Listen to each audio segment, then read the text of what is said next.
या तो प्रदोष का नियम बनाओ या शिवरात्रि का नियम बनाओ। एक काम करना चालू करो, जिस व्यक्ति की जिंदगी में केवल घाटा ही घाटा लिखा हो, दुख ही दुख लिखा हो और कई साल हो गए हों किराए के मकान में रहते हुए या तकलीफ को भोगते भोगते परिवार में कहीं सुख है ही नहीं, दो पौधे को याद रखना। जिसकी जिंदगी में दुख ही दुख लिखा, कष्ट ही कष्ट लिखा, परेशानी ही परेशानी लिखी, तो मंदार और शमी ये दो पौधे ऐसे हैं जो जीवन में सुख प्रदान करते हैं। एक नियम बना लो, 12 महीने शिवरात्रि आती है, हर महीने शिवरात्रि पड़ती है, महीने में 2 बार प्रदोष पड़ती है। या तो प्रदोष का नियम बनाओ या शिवरात्रि का नियम बनाओ। एक काम करना चालू करो, थोड़ी सी मिट्टी शमी के पेड़ के नीचे की और थोड़ी सी मिट्टी मंदार के पौधे के नीचे की, दोनों को लाओ, अच्छा मिलाकर उसका एक शिवलिंग का निर्माण करो और उस शिवलिंग का पूजन प्रदोष काल में शाम के समय शिवलिंग के सामने 2 घी के दिए जलाकर जैसी घर में पूजन करते हो वैसी की वैसी पूजन करो, आरती करो, थोड़ा सा भोग लगाकर निवेदन कर कर उस शिवलिंग का बाद में विसर्जन करो। 5 या 7 प्रदोष कर लो या 5 या 7 शिवरात्रि कर लो, आपको किसी के आगे हाथ नहीं फैलाना पड़ेगा। मेरा देव अधिदेव महादेव स्वयं भंडार भरना प्रारंभ कर दे, स्वयं शिव भंडार भरेगा। मंदार और शमी के वृक्ष के नीचे का वो फल होता है जो सुख देगा, जो सुख देगा।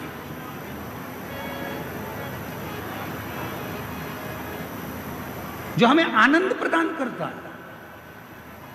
मंदार मतलब आप लोग जानते हो, वो सफ़ेद आंकड़े की जो जड़ होती है, आंकड़ा होता है, उसके छोटे छोटे फूल होते हैं मंदार के, भगवान शंकर को चढ़ते हैं। और शमी की पत्ती तो आप लोग जानते ही हो, शमी का पत्र, इसके पौधे के नीचे और उसके पौधे, इसका वृक्ष और उसके वृक्ष के नीचे की थोड़ी थोड़ी मिट्टी प्रदोष काल में या तो प्रदोष हो या शिवरात्रि हो, दोनों को मिलाकर उसका शिवलिंग बनाकर उसकी आराधना, उसकी अभी हम कथा में एक बड़ा सुंदर व्याख्यान बताएंगे। जब घर में एक बीमार होता है, दूसरा ठीक होता है, दूसरा बीमार होता है, तीसरा ठीक होता है, उसका भी स्मरण इसमें मंदार और शमी के पौधे के नीचे की मिट्टी का बना।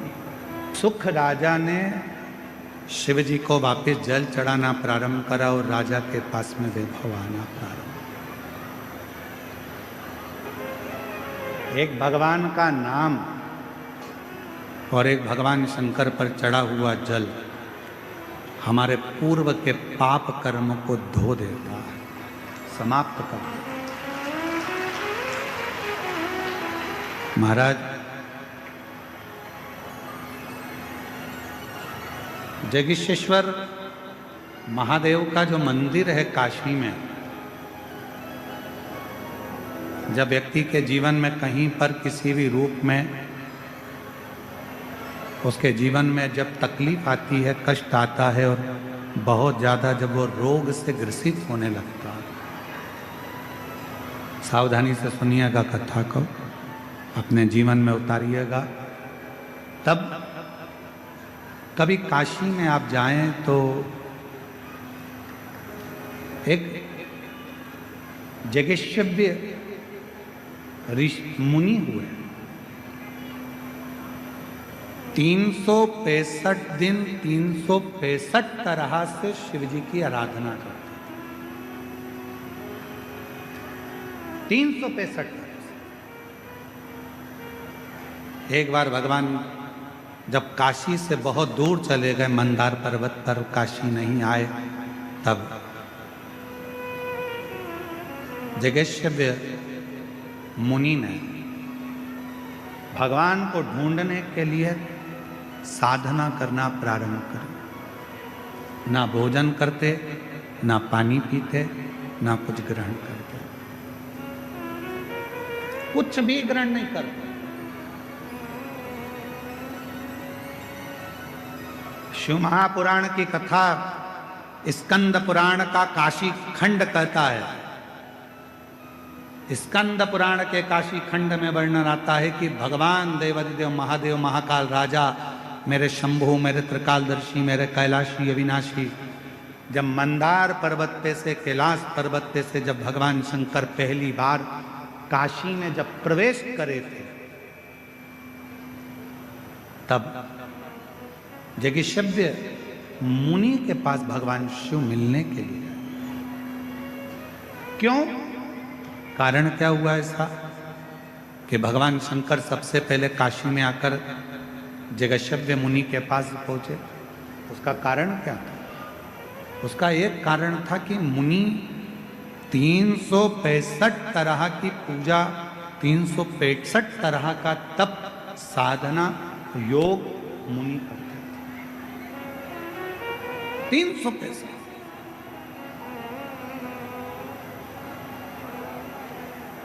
जिस दिन मुनि एक तरह की पूजन को भूल जाते थे, मान लो मुनि ने एक तरह का कोई पूजन किया, एक तरह का कोई अनुष्ठान किया और वो भूल जाते थे, तब भगवान शिव उस पूजन को स्वीकार करने के लिए, भगवान शिव होगड़दानी त्रिकाल शिव उसको पूजन को स्वीकार करें। हम आप लोगों से एक निवेदन करें, आपके जीवन में यदि आपको ऐसा लगता है कि हमारे बहुत तप करने पर, भजन करने पर, व्रत करने पर, साधना करने पर, उपास करने पर भी हमें कहीं ना कहीं तकलीफ का सामना करना पड़ रहा है, तो निवेदन है एक चावल का दाना शिव को चढ़ाने का, या एक पुष्प की पंखड़ी, और बन सके आपकी जिंदगी में अगर आप बना सकते हो और कर सकते हो, तो मालूम पड़े अगर एक चावल का दाना नहीं चढ़ा सकते, जल नहीं चढ़ा सकते, तो एक शमी का पत्र भी अगर आप शिव को समर्पित कर रहे हो तो शिव उसको स्वीकार करो। एक जेगी शिव मुनि हुए,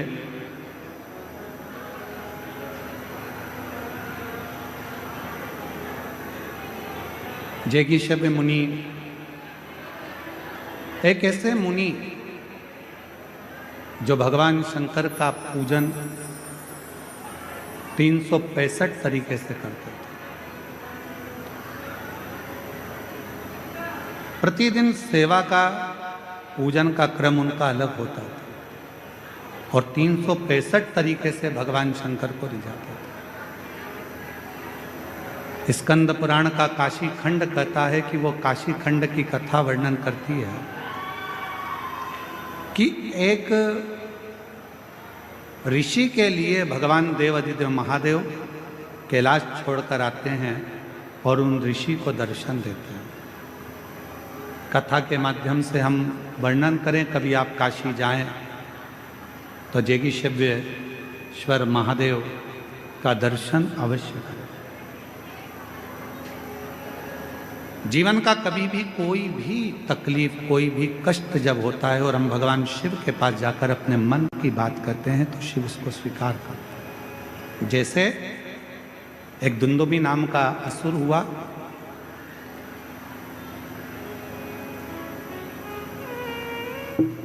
पूरे नगर में जितने भी कोई भगवान का यज्ञ करने वाला हो, अनुष्ठान करने वाला हो, भजन करने वाला हो, कीर्तन करने वाला हो, मंत्र जाप करने वाला हो, उसको पकड़कर समाप्त कर देता था। एक छोटा सा ब्राह्मण का बालक था, शिव का परम उपासक था। उसको भय था कि दुंदुभी नाम का असुर सबको मार देता है, मेरे पिता को मार दिया, मेरी माता को मार दिया, मेरे परिवार को पूरा नष्ट कर दिया, तो मुझे लगता है कि वो मुझे भी मार देगा। एक बार भूलवश बेलपत्र के पेड़ के नीचे वो बैठकर भगवान शंकर की एक पार्थिव लिंग का पूजन कर रहा था, पार्थिव लिंग का अनुष्ठान कर रहा था। और पार्थिव लिंग पूजन कर कर बस वो बैठा ही था, इतने में वो दुंदुभी नाम का असुर एक सिंह के रूप में आ गया, शेर के रूप में। और जो वो असुर आया इस बालक को खाने के लिए, मारने के लिए, वृक्ष के नीचे बैठकर शिव का नाम का उच्चारण कर रहा था। बेलपत्र का एक पत्र उसके मस्तक पर आकर गिर गया। इतने में भगवान देव अधिदेव महादेव पार्थिव लिंग में से प्रकट हो गए और उस सिंह को, उस शेर को समाप्त कर दिया और शिव जी का नाम बृगरेश्वर महादेव पड़ गया। शिव बृगरेश्वर महादेव के रूप में। शिव कथा कहती है विदल और उत्पल दो असुर मां पार्वती जी की सुंदरता देखकर उनकी ओर ललायित हुए। पार्वती जी ने कुंदुक का प्रहार कर कर विदल और उत्पल को मार दिया। वो कुंदुक भगवान देवाधिदेव महादेव के चरणों में जाकर लगा तो शिव जी का नाम कुंदकेश्वर महादेव। शिव महापुराण की कथा में कुंदकेश्वर नाम की बड़ी महत्वता। कहते हैं जिस औषधि को आप ले रहे हो, दवाई को आप ले रहे हो, डॉक्टर से जांच करा रहे हो, चेकअप करा रहे हो, सारी चिकित्सा आपकी चल रही है और दवाई यदि शरीर में नहीं लगती है, औषधि अगर शरीर में नहीं लगती है, डॉक्टर का चेकअप कराते रहो, दवाई लेते रहो, साथ में कुंदकेश्वर महादेव का नाम लेकर जो औषधि दी गई है, दवाई दी गई है, उसको कुंदकेश्वर महादेव का नाम लेकर यदि आप खाते हो तो निश्चित है वो दवाई असर करना प्रारंभ कर देती है, वो औषधि असर करना प्रारंभ कर। विदल और उत्पल का संहार कर कर जो चरण में जाकर कुंदुक गिरा तो शिव जी का नाम कुंदकेश्वर हो। सफलता पाने के लिए, सफल होने के लिए एकदम सरल मार्ग मिल गया तो सफलता सहजता में नहीं मिल सकती। थोड़ा चलते चलते टर्न आएगा, मोड़ आएगा। कुछ मोड़ जिंदगी में ऐसे आ जाते हैं जिन मोड़ के बल पर संसार का मनुष्य उन्नति की सीढ़ी पर चले जाता, सफलता की ओर बढ़ जाता।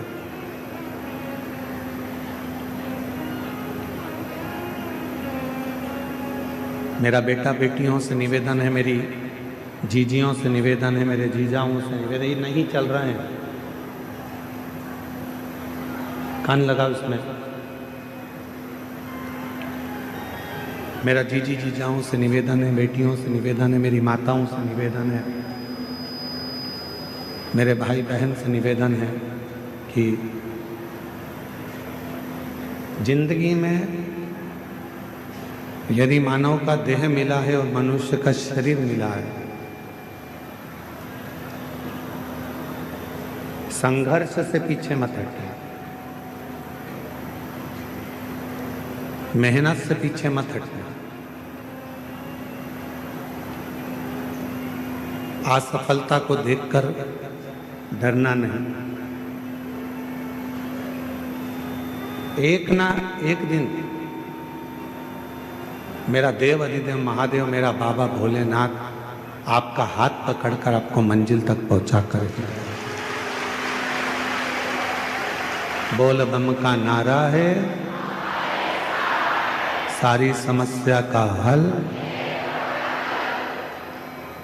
कभी ना कभी यदि आप मेहनत पूरी कर रहे हैं, परिश्रम पूरा कर रहे हैं, आप अथक मेहनत में लगे हुए हैं, परिश्रम में लगे हुए हैं, बहुत मेहनत आप अपनी जिंदगी में कर रहे हैं, तो सफलता जरूर मिलेगी, ये निश्चितता है। सफलता जरूर प्राप्त होगी। हम क्या करते हैं, अपनी आधे से ज़्यादा जिंदगी तो हम विवाद में निकाल देते हैं। संवाद तो हम नहीं कर पाते, हम विवाद में पड़े रहते हैं।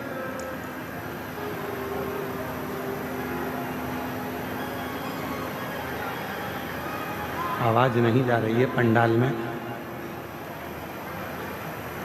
आधे से ज़्यादा जिंदगी हम विवाद में निकाल देते हैं। थोड़ा सा जीवन, कुछ जीवन ऐसा होता है जिसको हम संवाद में निकालते हैं।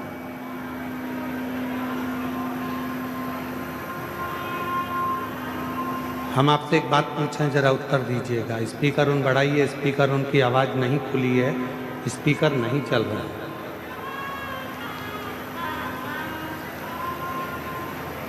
एक बात आपसे पूछें, उत्तर दीजिएगा।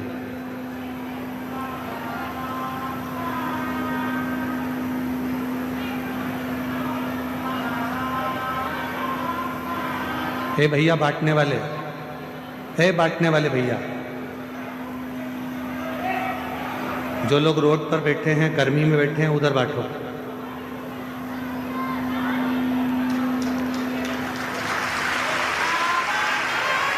ले जाओ यहां से। जो लोग रोड पे बैठे हैं, गर्मी में बैठे हैं, धूप में बैठे हैं, उनको दीजिए। मेरी जीजियां अपने साथ में 2 पानी की बोतल लाई हैं।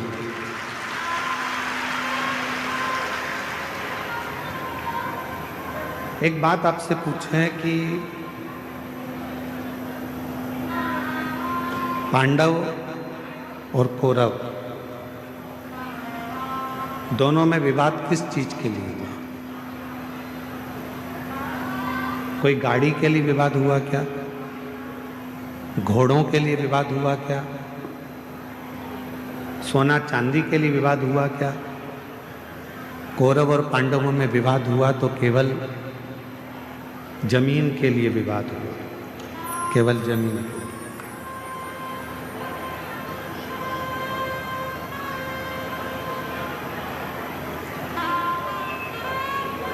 दोनों में बहुत विवाद छिड़ गया और केवल जमीन के लिए विवाद हुआ। अब हम आपसे पूछें, कौरव चले गए, पांडव चले गए, जमीन क्या उनके साथ गई? जम के तो बोलो, नहीं। कौरव गए, पांडव गए, पर जमीन उनके साथ नहीं गई। जमीन नहीं गई, जमीन वहीं की वहीं पड़ी हुई है।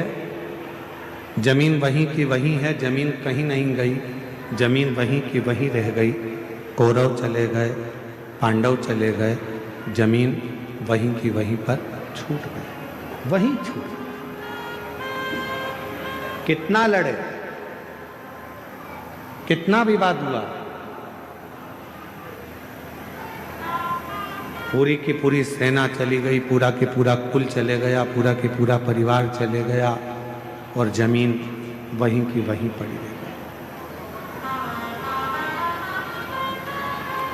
वहीं। अब हम आपसे एक बात कहें, कल सवेरे 8 बजे से 11 बजे तक कथा हो जाएगी। 11 बजे के बाद आप अपने घर चले जाओगे, जमीन साथ लेके जाओगे? बोलो तो जम के, नहीं ना। तो जहां जगह मिले, जैसी जगह मिले, जितनी देर बाबा का ये कथा मिल रहा है, 2 मिनट, 5 मिनट, आधा घंटा, 15 मिनट, 20 मिनट, 25 मिनट, जो मिल जाए, बाबा की उस कथा को दिल से सुनो, दिल से श्रवण कर लो, अपनी जिंदगी को धन्य बना लो, सार्थक बना लो, अपना जीवन धन्य कर लो। तो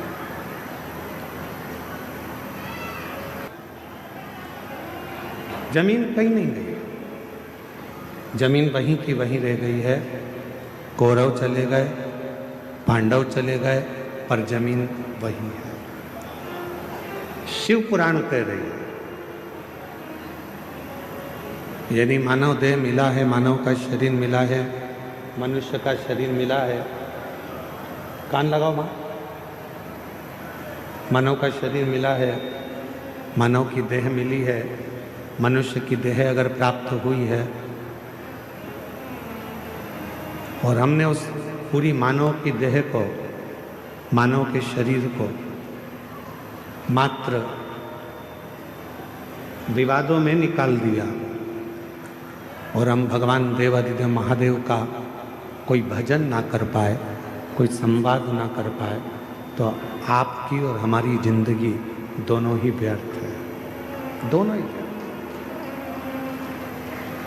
और मैंने तेरे ही भरोसे बाबा, तेरे ही भरोसे हवा उड़ती जागी बाबा, डोर हतो छठी नाम कटी जागी।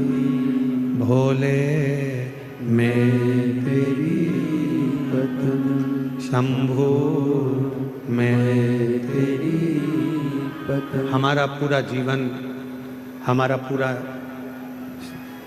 समय हम विवादों में निकाल दिए तो फिर हमारा जीवन व्यर्थ चलेगा, व्यर्थ निकल गया।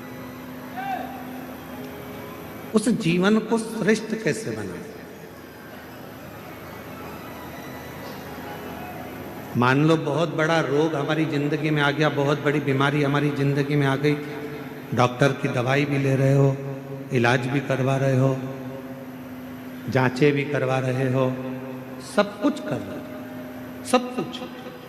उसके बाद भी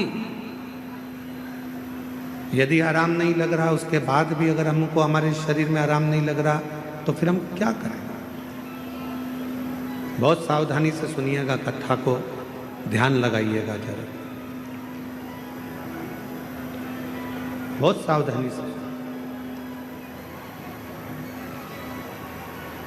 जब लग रहा है कि मैं डॉक्टर की दवाई खा रहा हूँ, जब लग रहा है कि मैं दवाइयाँ खा रही हूँ, जांचें भी करा रही हूँ, इसके बाद भी मेरे शरीर पर दवाई असर नहीं कर रही, मेरा स्वास्थ्य ठीक नहीं हो रहा, तब 2 लोटा जल लीजिए, 5 बेलपत्री शिव जी पर चढ़ा दीजिए और जल की धार दोनों हाथों से धीरे धीरे कुंदकेश्वर महादेव का नाम लेकर जल की धार चढ़ाना प्रारंभ करिए। 1 बेलपत्र और शिव जी पे चढ़ा हुआ जल लेकर आ जाइए। जल को सुबह पी लीजिए, बेलपत्र को प्रदोष काल के समय पर चबा चबा कर खाना प्रारंभ कर लीजिए। दवाई लगना चालू हो जाएगी, शरीर को आराम लगना प्रारंभ हो जाएगा।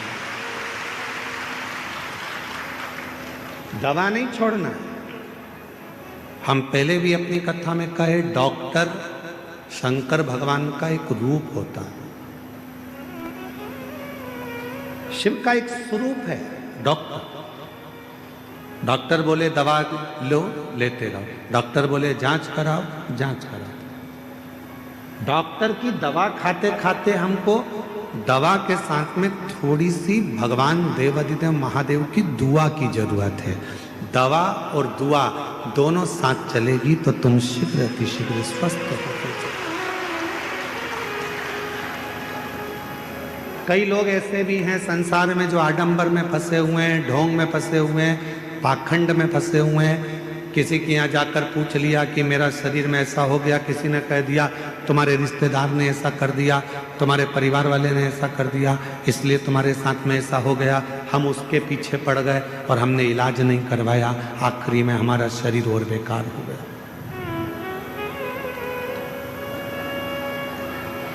अपने गांव में, अपने नगर में, अपने क्षेत्र में, अपनी कॉलोनी में, अपनी सोसाइटी में, अपने शहर में जो चिकित्सा का केंद्र हो, जो प्राथमिक चिकित्सा केंद्र हो, वहां जाना चाहिए।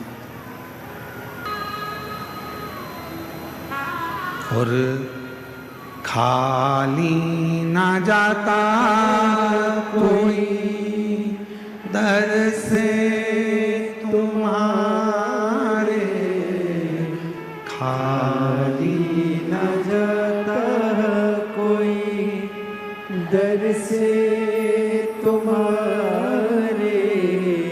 मैं भी खड़ी हूँ नंदी बाहें पसारे, अपने हृदय से लगा लो, लगा लो।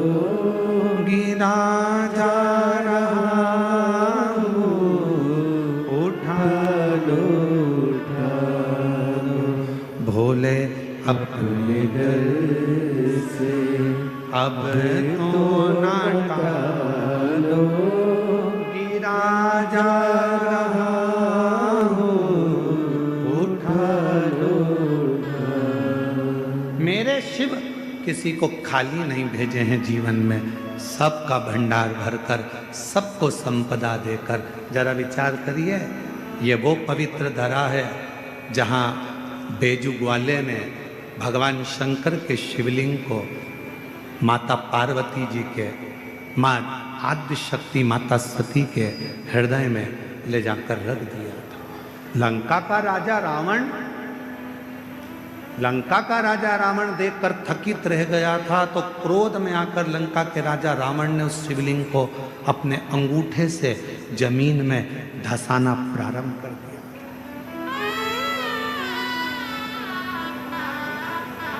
पहले तो शिवलिंग उठाना चाहा पर उठा ही नहीं।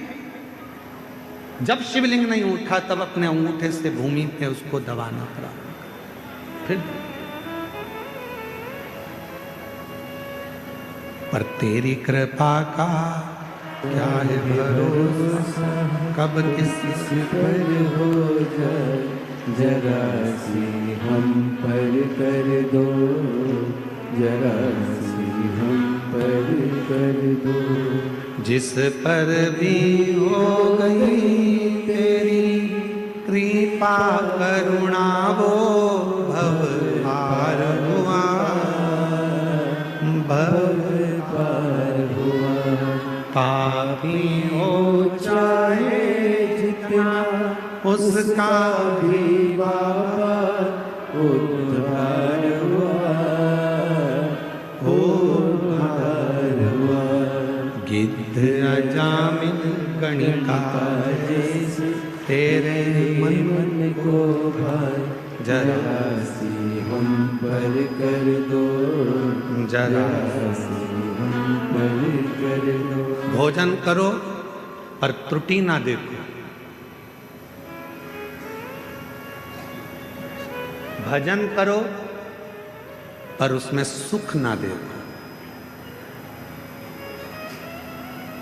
तुम सोचो कि मैं कथा में जा रही हूं और मुझे अच्छी जगह मिल जाएगी, मैं बैठ जाऊंगी कथा सुनने के लिए, मुझे अच्छी जगह मिल जाएगी, अच्छी जगह पे मैं जाके बैठ जाऊंगी। बिल्कुल, दूसरी कथा में जाओगे तो जगह अच्छी मिल सकती है, पर शिव पुराण में तो शंकर भगवान के जैसे गण रहते हैं और शंकर भगवान का जैसे कैलाश रहता है, वैसे ही तुम्हें जाना है और वैसे ही बैठना है और वैसे ही श्रवण। बाकी की कथा का हम नहीं कर सकते, क्योंकि बाकी की कथा में तो तुम्हारे लिए कुर्सी भी लगती है, गादी भी लगती है, चद्दर भी बिछती है, तुम्हारे लिए सारी व्यवस्था होती है, कूलर भी लगाए जाते हैं। अब यहाँ तो तुम्हारा हाथ ही कूलर है और तुम्हारा पूरा प्रांगण जहाँ तुम कथा को श्रवण करने, चाहे रोड पर बैठे हो, चाहे दुकान में बैठे हो, चाहे गाड़ी में बैठे हो, चाहे पंडाल में बैठे हो, चाहे तुम अपने घर में बैठे हो, जितनी देर तक शिव महापुराण की कथा तुम्हारे घर में चलती है, जितनी देर तुम्हारा मन शंकर की कथा में लगा रहता है, उतनी देर तक ये विचार करना कि तुम कैलाश पर बैठकर शिव पुराण की कथा को श्रवण। भजन में सुख मत देखना कि मुझे ये सुख मिलेगा, मैं कथा सुनने जाऊंगी, मैं वहां जाकर बैठ जाऊंगी। भजन कथा में आओ तो ज्यादा डेंटिंग पेंटिंग करके भी मत आओ। 3 किलोमीटर तक चलोगी, आधी तो पसीने में बह जाओ। अब मालूम पड़े तुमने पेंसिल से लाइन खींची, फिर डब्बा भरा, फिर इधर इधर कुछ चिपका के, फिर धागे से ऐसा कर कुरा के, फिर डेंटिंग पेंटिंग करके, सिर पे पल्लू लेके, सास के पांव छू के पूछा कहाँ जा रही है? कथा में। किसकी? सियोर वाला महाराज आया है ना, उनकी कथा में। अच्छा हाँ, जा बेटा, अभी तो तू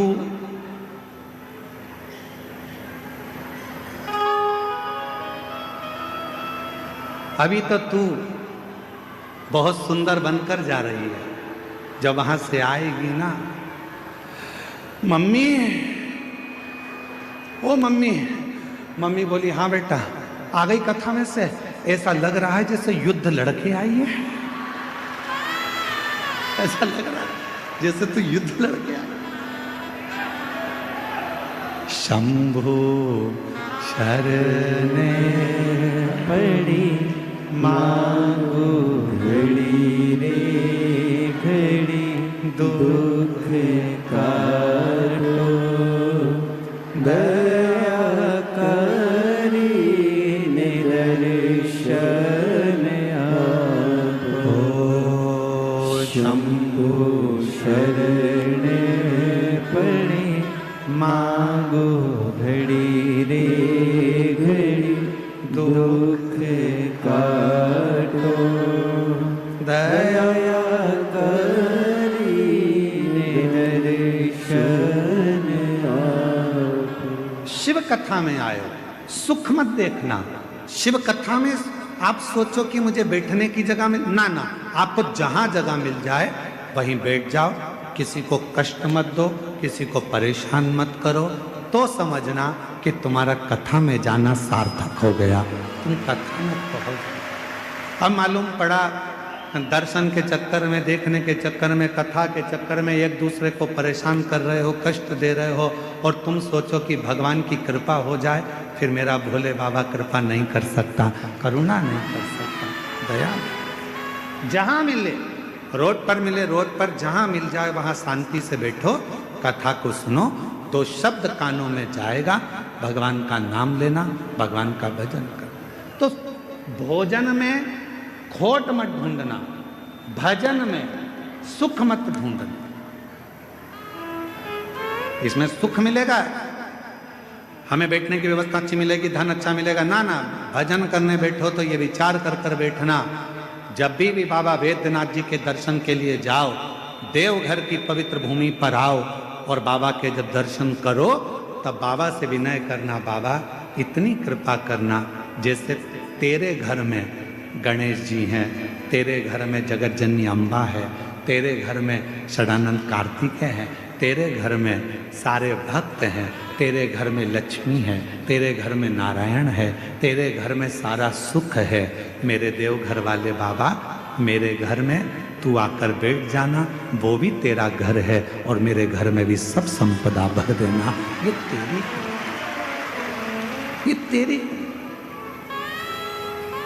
ये तेरी करुणा।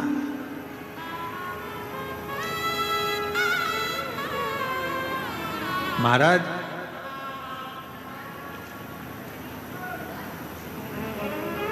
बालों को काला करो,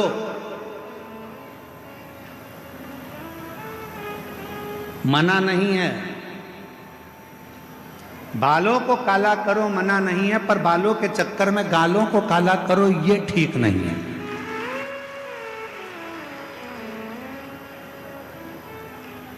कमाओ मना नहीं है, खूब कमाओ मना नहीं है, भजन करो मना नहीं है, कथा सुनो मना नहीं है, पर तुम्हारे कमाने के चक्कर में किसी को दुख मिले, तुम्हारे भजन करने के चक्कर में कथा सुनना है, इधर से धक्का दो उधर से धक्का दो, तुम्हारे भजन के चक्कर में किसी को दुख हो तो वो कथा सुनना सार्थक नहीं है, वो भजन सार्थक,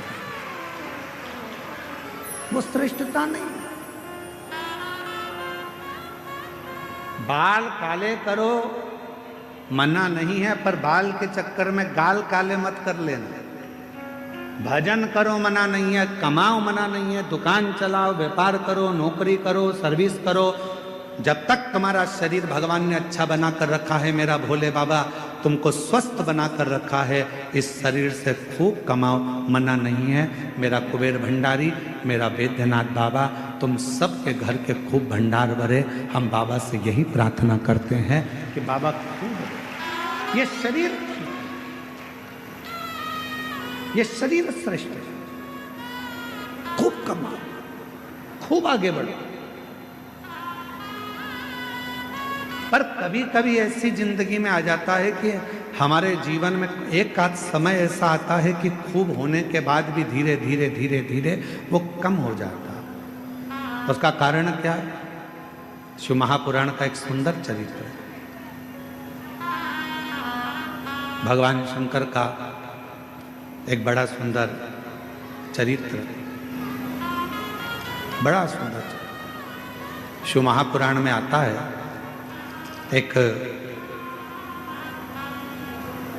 सुख नाम के राजा थे। बहुत सावधानी से सुनना, आज कथा का छठा दिन है। आज कथा की शिवरात्रि है। कल कथा पंडाल में सुबह 8 बजे से 11 बजे तक हो जाएगी। 1 बजे टीवी पर आएगी। बहुत सावधानी से कथा का रसतत्व ग्रहण करिएगा। बहुत दूर दूर से आए हो, 200-500 रुपये खर्च कर कर आए हो, बहुत ध्यान लगाना। आज कथा के बाद में बाबा से विनती कर, झोली पसार कर कर कह कर जाना, मेरी झोली तू भरना, 3 महीने में मुझे जो मांगा है वो दे देना, फिर कथा के पंडाल में जाकर पत्र अवश्य लिख कर दो। बिना महाराज, एक सुख नाम के राजा थे। पांड्य देश में रहते थे। बहुत अच्छा वैभव था उनका, बहुत धन था उनके पास, कोई संपदा की कमी नहीं थी उनके पास, बहुत वैभव। धर्मपत्नी भी बहुत अच्छी थी। बच्चे थे, वो भी अच्छे थे।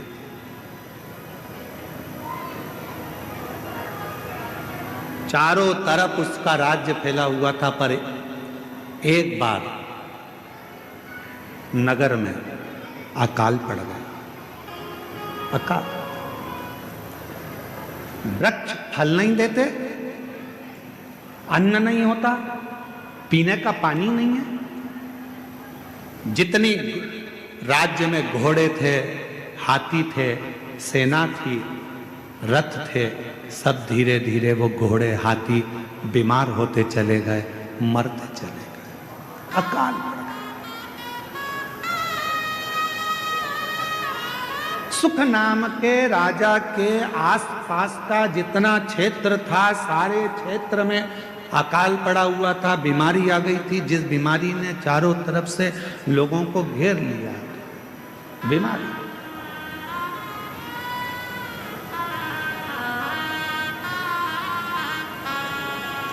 जब बीमारी आती है तो कुछ सिखा के जाती है। कोरोना बीमारी आई थी, पूरे देश को, पूरे राष्ट्र को, पूरे विश्व को हिलाकर रख दिया था।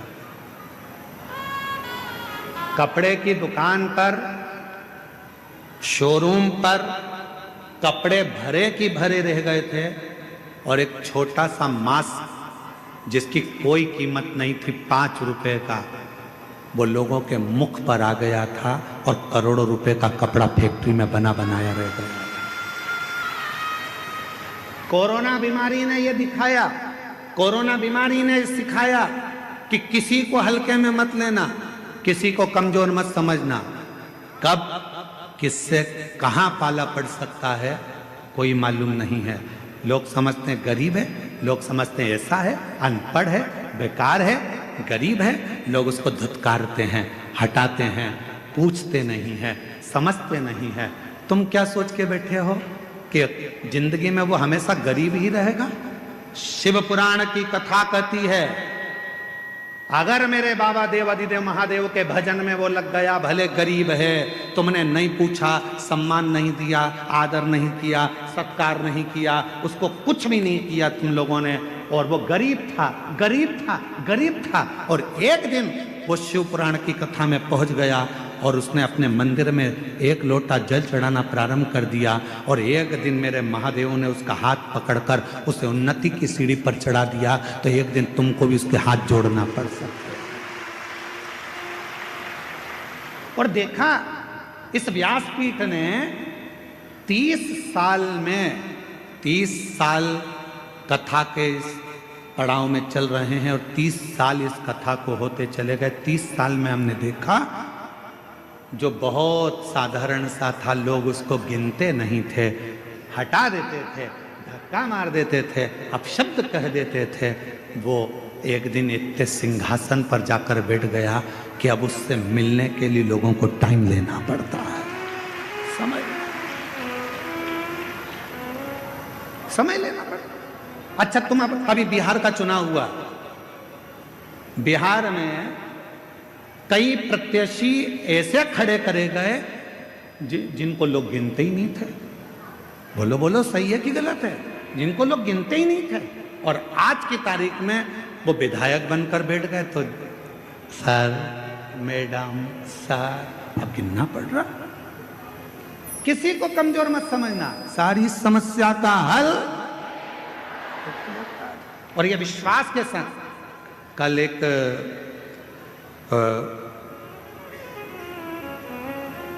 बिहार के ही एक क्षेत्र के कल एक एसडीएम और एक कोई कलेक्टर महोदय दोनों आए थे।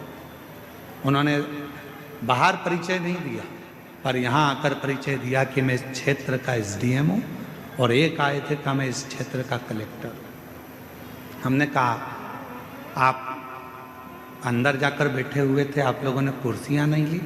तो कहने लगे, गुरुजी, हम पढ़ाई करते थे, हमारी माँ कहती थी, वो सियोर वाला बाबा कहता है कि मेहनत कम मत करना। अगर तूने मेहनत पूरी कर ली और एक लोटा जल तूने शिव के मंदिर में चढ़ा लिया, तो तू जो चाहता है वही होगा। गुरुदेव, आज मैं कलेक्टर बनकर, इस क्षेत्र का कलेक्टर बनकर बैठा, और एसडीएम कहता है कि मेरी पत्नी ने तो आस छोड़ दी थी कि मैं बहुत उच्च पद पर पहुंचूंगा, पर मेरी पत्नी शिव के मंदिर जाती थी, कथा में मन लगाती थी, आज मैं एसडीएम पद पर। छोटा ना समझो, छोटा नहीं।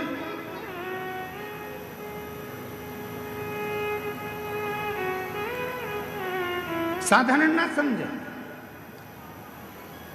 तेरी कृपा का काहे भरोसा, कब किस पर हो जाए, जरा से हम पर कर दो, जरा से हम पर कर दो। छोटा ना समझे। कौन छोटा कब बढ़ जाएगा, कोई भरोसा। कोई बहुत दादा बनता है, पहलवान बनता है, बहुत सूरमा बनता है, एक दिन शरीर में ना जाने कौन सा रोग लग जाएगा, पलंग पर पड़ा रह जाएगा। इसलिए न तन का अहंकार करो, ना धन का अहंकार करो। यदि अहंकार करना ही है तो अपने देव अधिदेव महादेव की भक्ति का अहंकार करो, शिव भक्ति का। बड़े बड़े शूरमा भी सैया पर लेट जाते हैं।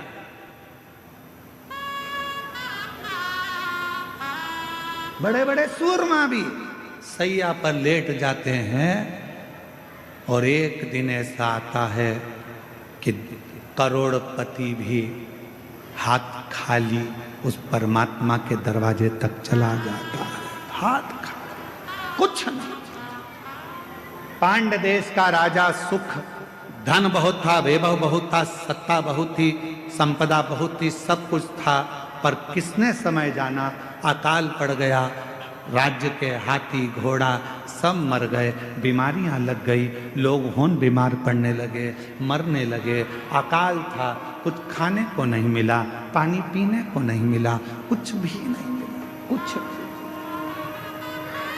पास के राज्य के राजाओं को मालूम पड़ा कि पांड्य देश पर ये अकाल पड़ गया है, अच्छा मौका है, आक्रमण करो, और आक्रमण करके इस राज्य पर अपना हक जता दो।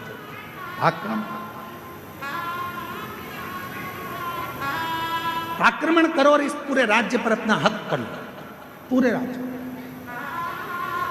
ध्यान देना थोड़ा सा, बहुत सावधानी का कथा है आज की, बहुत सावधानी। सुख के साथी हजारों हैं, जब दुख पड़ा तब धन के साथी हजारों हैं, जब धन ही नहीं तो। श्री राम के संग हजारों सखा, वनवास हुआ तब। माता सीता के संग हजारों सखी, हरण हुआ तब। बावारी दुनिया मतलब की दुनिया में किसी का, किसका कौन, किसी का कोई। महाराज राजा सुख केवल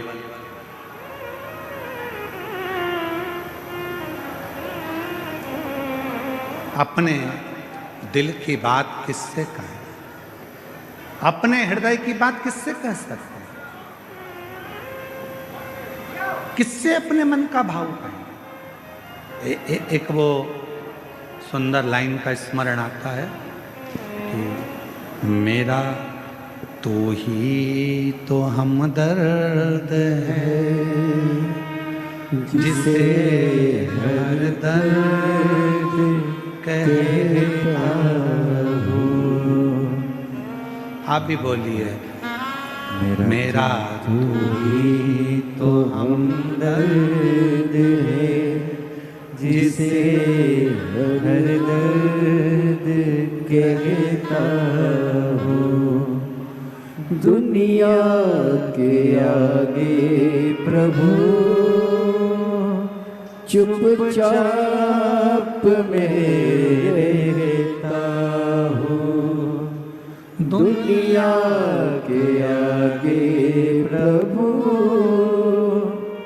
चुपचाप में रहता हूँ। मेरा तू ही तो हमदर्द है, जिसे हर दर्द कहता हूँ। मेरा तू ही तो हमदर्द है, जिसे हर दर्द कहता हूँ। किससे कहोगे जाके? जीवन में थोड़ा दुख आएगा, तकलीफ आएगी, कष्ट आएगा, किसको कहोगे? किसको कहोगे? पड़ोसी से कहोगे तो लोग कहेंगे पहले तो फूली फिरती थी, अब जगत में रोती फिरती है। रिश्तेदारों से कहोगे तो लोग कह देंगे पहले तो जगत में घूमती फिरती थी, अब रोती फिरती है। किससे कहेंगे? मेरा तू ही तो हमदर्द है, जिसे हर दर्द कहता हूँ। बाबा, ओ देवघर वाले, ओ काशी वाले,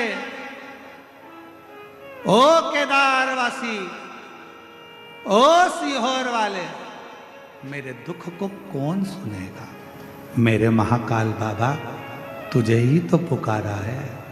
मेरा तू ही तो हमदर्द है, जिसे हर दर्द कहता।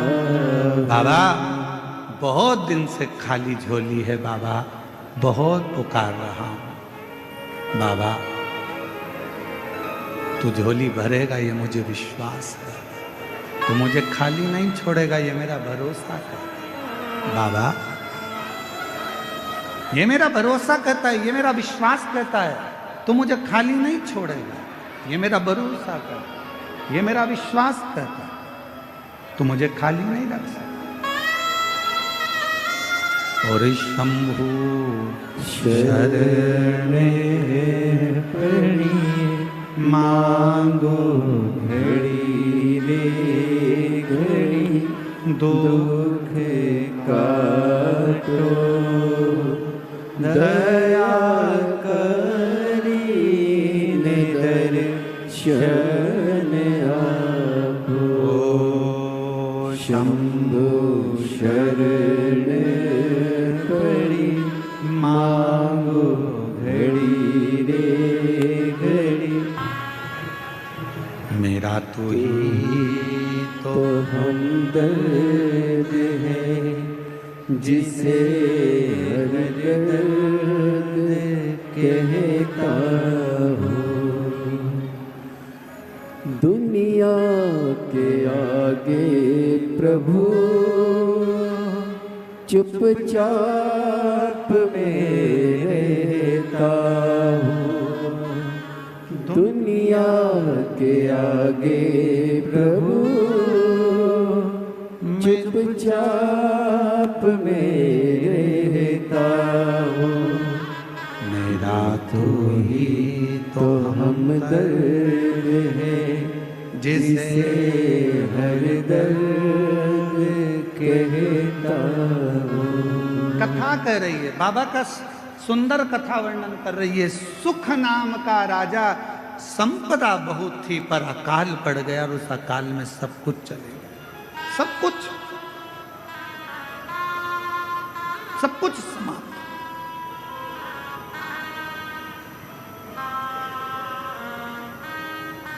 अब राजा के ऊपर आसपास के राज्य के राजाओं ने आक्रमण कर दिया। राजा के ऊपर आसपास के राज्य के आक्रमण हुआ और आक्रमण हुआ। पूरा वैभव राजा का चले गया। राजा अपनी पत्नी और बच्चों के साथ और थोड़ी सी सेना को लेकर 20-25 सेना को लेकर राजा जंगल में चले गया। कहीं ये दूसरे राजा मुझे मार ना डाले, ये दूसरे राजा मुझे समाप्त ना कर दे। चले गया दूसरे वन के अंदर गया। राजा देखा कुछ खाने पीने को मिलता नहीं, प्राप्त नहीं। बहुत रो रहा था। साथ के जितने सैनिक थे वो भी समझा रहे थे, महाराज क्यों रो रहे, क्यों, किस लिए रो रहे, तुम्हारी आंख में आंसू क्यों है? बचा नहीं सका, मेरा राज्य पूरा के पूरा चला गया और मेरे स्मरण में नहीं रहा। ये अकाल पड़ गया, पानी नहीं मिला, भोजन नहीं मिला, अन्न नहीं मिला, सामग्री नहीं मिली, सब की सब पूरा चले गया। ये मुझे दुख हो, ये मेरा। महाराज क्यों चिंता करते हो? सामने एक शंकर भगवान का शिवलिंग एक ओटले पर, ओटला जानते हो, चबूतरे पर केवल शिवलिंग रखा हुआ था, केवल शिवलिंग और कुछ नहीं, केवल शिवलिंग। चबूतरे पर एक शिवलिंग रखा है, मात्र एक शिवलिंग चबूतरे।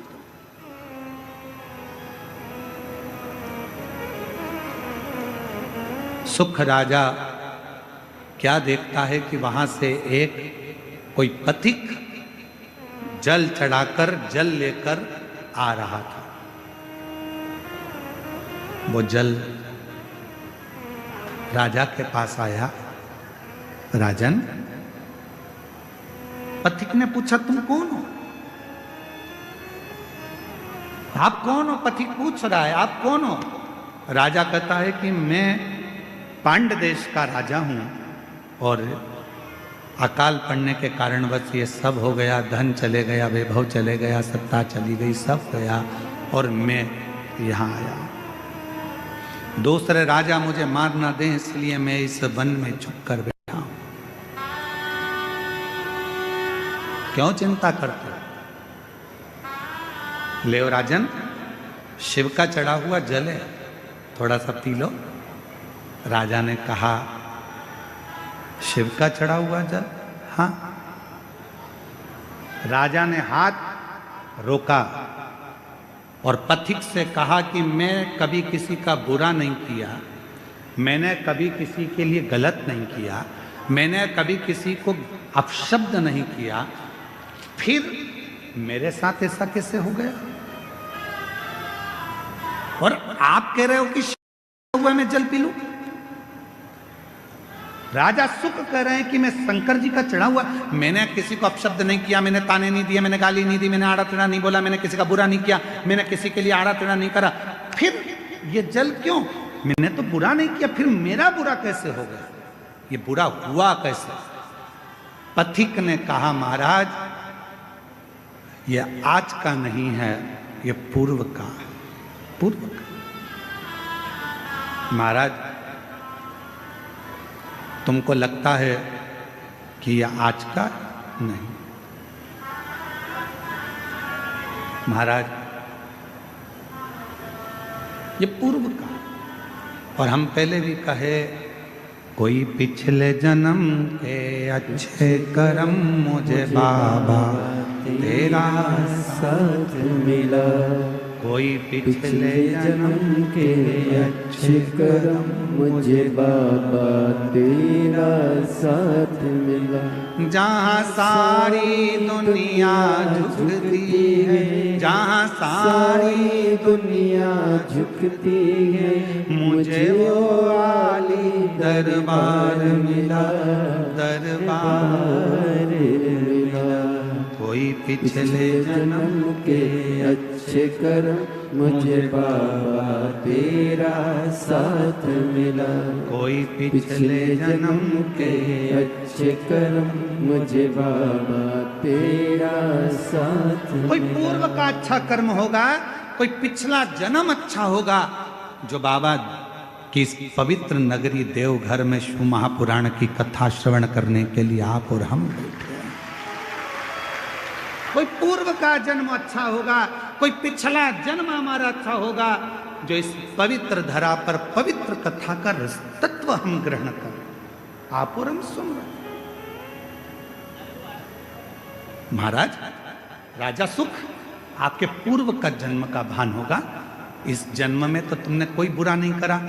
कई लोग कहते हैं मेरे पास में इतना धन था, मेरे पास ऐसा वैभव था, मेरे पास इतना सामान था, मेरे पास इतनी सत्ता थी, चला गया।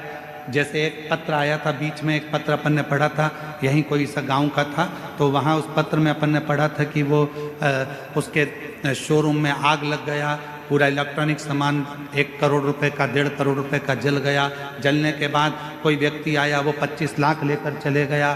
फिर उसके पति को लकवा लग गया, पैरालिसिस हो गया, वो ग्रसित होकर पड़ रहा। तो अब वो सोचे कि मैंने तो कभी बुरा नहीं किया, मैंने तो सब अच्छा किया, फिर मेरा पूर्व का कर्म हमारा कोई प्रायश्चित पुराना रहा हो। जल चढ़ाना मत छोड़ना, शिव को 1 लोटा जल चढ़ाना मत छोड़ना। कितना भी दुख आ जाए, कितनी भी तकलीफ आ जाए, कितना भी कष्ट आ जाए, कितनी भी परेशानी आ जाए, अगर तुम्हारी कितनी भी परेशानी हो, कितना भी कष्ट हो, कितनी भी बीमारी हो, कितना भी दुख हो, कितनी भी तकलीफ हो, तुमने अगर 1 लोटा जल चढ़ाना नहीं छोड़ा तो निश्चित है तुम्हारे पिछले जन्म का जो कर्म है वो धीरे धीरे कट जाएगा और तुम्हारी जिंदगी फिर अच्छी हो जाएगी।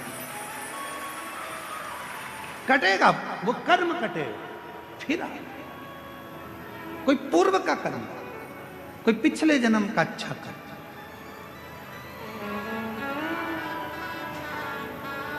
मैं माननीय सांसद महोदय डॉक्टर निशिकांत जी दुबे जी साहब को भी धन्यवाद दूंगा कि आपके पूर्वजों का, माता पिता का और कहीं देवघर वाला मेरे भोले बाबा का आप पर भी बड़ा आशीर्वाद है। इसलिए बाबा ने पहले दिन भी कथा में बुलाया और आज 6ठे दिन शिवरात्रि के दिन भी बाबा ने आपको कथा है। ये आपकी साधुता, ये शिव तत्व का है। ये इसी को प्रभु कृपा कहते हैं, इसी को शिव कृपा कहते हैं, वो करुणा का।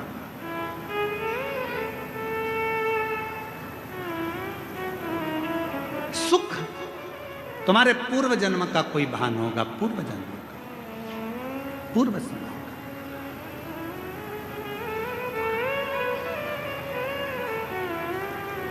और कोई पिछले जन्म के अच्छे कर्म मुझे बाबा तेरा साथ मिला। कोई पिछले जन्म के अच्छे कर्म मुझे बाबा तेरा साथ मिला। कोई पूर्व का कर्म था राजा सुख, तुम चिंता मत करो, तुम जल तो पियो। राजा सुख ने पूछा कि आप इतना जानते हो तो एक बात और बताओ कि मैंने पिछले जन्म में ऐसा क्या कर दिया था जो मेरा पूरा सत्ता, पूरा वैभव सब चले गया। पथिक ने कहा, राजा सुख सुनो, पूर्व जन्म में तुम एक डाकू बनकर जन्म लिए थे। मारना, काटना, बेकार करना, कष्ट देना, सब करा, सब किया। लोगों का अन्न छुड़ा लिया, लोगों का वैभव छुड़ा लिया, इसलिए तुम्हारी सत्ता, तुम्हारा वैभव चले गए। राजा सुख ने कहा, यदि तुम कहते हो कि मैं पूर्व में डाकू था तो फिर इस जन्म में राजा कैसे बन गया? फिर इस जन्म में मुझे राजा का जन्म कैसे मिल गया, फिर इस जन्म में मेरे हाथी घोड़े कैसे हो गए, फिर इस जन्म में मेरी पत्नी बच्चे कैसे मिल गए, इस जन्म में मैंने सुख कैसे पा लिया। तब पथिक ने कहा, महाराज तुमने जिंदगी में एक काम करा, तुम भले डाकू बने, एक बार तुम्हारे शरीर में रोग हो गया, रोग होने के कारण तुम वन में औषधि ढूंढने गए, औषधि ढूंढने के लिए जब गए तुम्हें प्यास लगी, प्यास लगी तो तुम्हारे पास में पानी नहीं था, पानी नहीं था, एक शंकर का शिवलिंग देखा, उस शिवलिंग के पास में एक पात्र भरा हुआ रखा था, उस पात्र को तुमने उठा लिया, देखा शंकर के शिवलिंग पर बहुत सारा कुछ ना कुछ पदार्थ लगा था, तुमने वही पानी शिव पर डाल दिया और उसी पानी को झेलकर तुमने पी लिया, जिसके फल स्वरूप तुम्हें इस जन्म में राजा का जन्म मिला, पत्नी मिली, बच्चे मिले, घर मिला, परिवार मिला, सुख मिला, सब कुछ मिला। पर पिछले जन्म का एक पुण्य तुम्हारे को राजा बना देता है, पिछले जन्म का कुछ पुण्य तुम्हारे को फिर उस राज्य को छुड़ा लेता है। हाथ जोड़ लिए सुख ने, आप बताओ महाराज, आप आज्ञा दो, अब मुझे वो राज्य कैसे मिलेगा। तब पथिक ने कहा, उस राज्य को पाने का सबसे सुंदर तरीका है, शंकर के शिवलिंग के पास जाओ और शिव को फिर एक लोटा जल चढ़ाना प्रारंभ करो, वो सुख वापिस मिल जाए।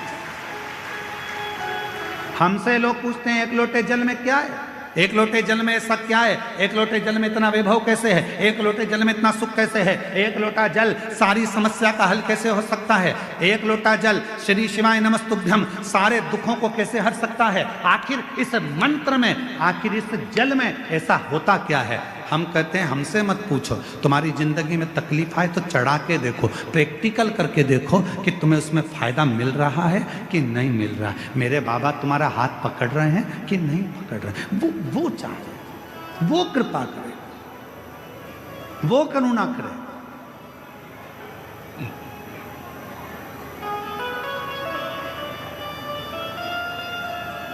जीवन का जो सुख है ऐसे ही नहीं मिला है। कई लोग कहते हैं हम तो भगवान के मंदिर जाते हैं, हम भगवान का भजन करते हैं, हम भगवान का स्मरण करते हैं, उसके बाद भी मेरे शरीर में इतना बड़ा रोग हो गया, इसके बाद भी मुझे तकलीफ आ गई, इसके बाद भी मुझे दुख आ गया, इसके बाद भी मुझे कष्ट आ गया।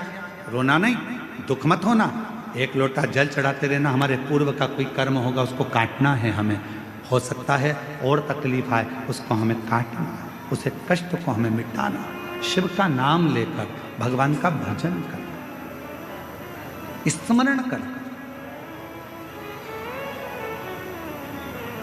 और ये भजन के बल पर ही जीता जा सकता है।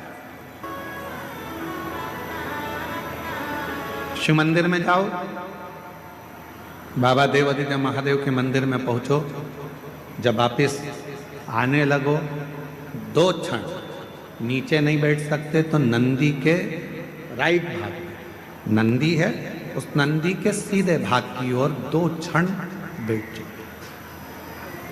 कुछ मांगो चाहे मत मांगो, कुछ बोलो चाहे मत बोलो, नंदी के पास बैठकर आपके मन में जो अच्छे विचार आएंगे, नंदी के पास बैठकर तुम्हारे मन में, हम आपको कथा में पहले वर्णन किए हैं, पार्वती मैया तप कर कर कर थक गई पर भगवान शंकर पार्वती जी के सामने प्रकट नहीं, भगवान शिव प्रकट में।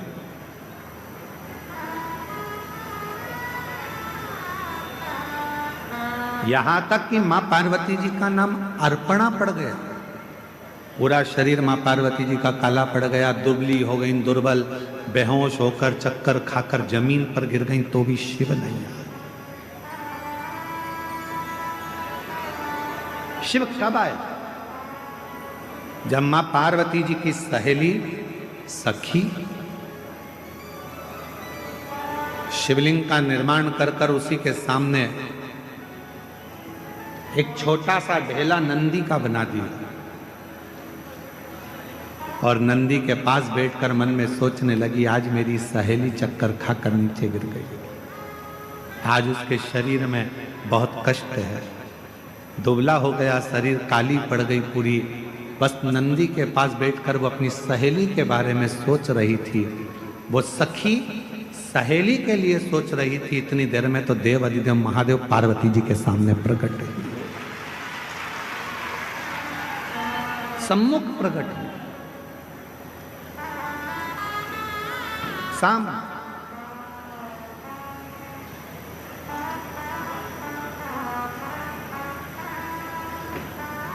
पार्वती जी तो चक्कर खाकर नीचे गिरी हुई थी। अर्पणा उनका नाम हो गया था, शरीर काला पड़ गया था, दुर्बल शरीर हो गया था। पर उनकी सहेली ने नंदी के पास बैठकर पार्वती जी का स्मरण करा कि मेरी सहेली का यह हाल हो गया। और नंदी ने सुना, कहते हैं नंदी के कानों में शब्द पहुंचता है, वो शब्द सीधे शंकर के हृदय से टच हो जाता है, शिव के हृदय से।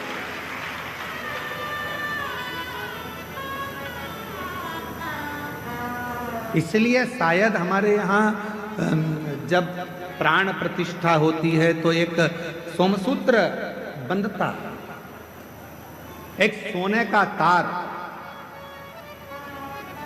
शिव और नंदी के बीच में एक तार होता है।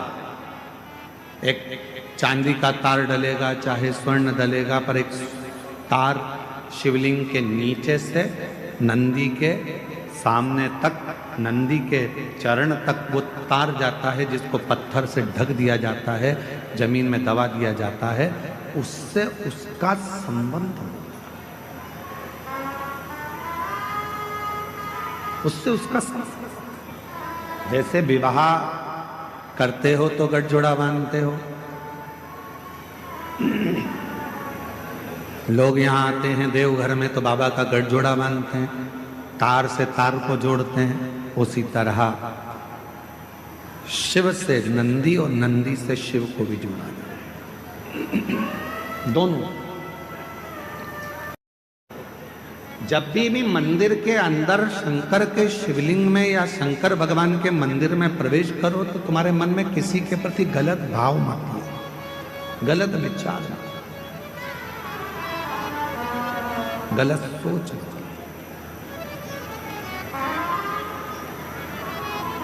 गलत विचार आएंगे तो वो गलत ही होगा।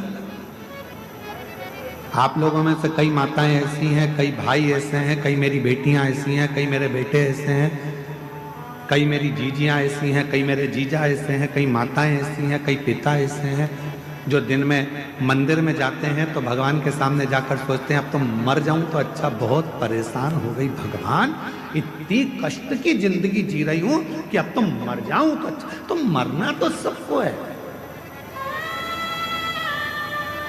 कोई अमर बूटी खाकर पैदा नहीं हुआ संसार। बड़े बड़े सूरमा भी चले गए तो बड़े बड़े एक्टर भी चले गए तो बड़े बड़े प्रतिष्ठित भी चले गए, मरना तो सबको है। तो ये विचार क्यों करना कि मर जाऊं तो अच्छा, मेरा तो जीवन ही ऐसा हो गया। हे भगवान, अपने आप को दिन रात कोसते रहते हो कि मैंने तो अपनी जिंदगी बर्बाद कर ली, मेरा तो जीवन ही बेकार हो गया, काहे को भगवान मुझे जन्म दे दिया। हे भगवान, मेरा जीवन ऐसा हो गया, हे भगवान, मेरा जीवन ऐसा हो गया। क्या कमी रखी परमात्मा ने? दो नेत्र दिए, दो हाथ दिए बोलने के लिए, मुख दिया सुनने के लिए, कान दिए चलने के लिए, पांव दिए, हाथ काम करने के लिए दिए। उससे पूछो जिसको दिखता नहीं है, उससे पूछो जो चल सकता नहीं है, उससे पूछो जो सुन सकता नहीं है, उससे पूछो जो बोल सकता नहीं है। परमात्मा ने तो कृपा कर कर आपको ये शरीर दिया है, उस शरीर का सदुपयोग करो, तारीफ करो, तूने बड़ी कृपा करी। पति अगर थोड़ा कष्ट दे रहा है, भगवान से प्रार्थना करना, अच्छा हुआ दूसरे कष्ट देते हैं, कर्म का दंड तो मुझे भोगना है। कोई दूसरा कष्ट देता तो मुझे अच्छा नहीं लगता, अच्छा हुआ मेरा पति ही मुझे कष्ट दे रहा है। पत्नी कष्ट दे रही है तो भगवान को प्रार्थना करना, दूसरा कोई कष्ट देता तो सहन नहीं कर पाता, अच्छा हुआ कि मेरी पत्नी मुझे कष्ट दे रही है, मेरा कर्म का दंड तो मैं भोग रहा हूं, दूसरा तो नहीं भुगता रहा, अपने घर के भुगता रहा। बेटा अगर कष्ट दे रहा है तो परमात्मा को धन्यवाद देना, अच्छा है यहीं पर कर्म का दंड भोग लूंगा, अगली बार तू जन्म देगा तो कम से कम राम जैसा पुत्र तो देगा, ऐसी कृपा करना।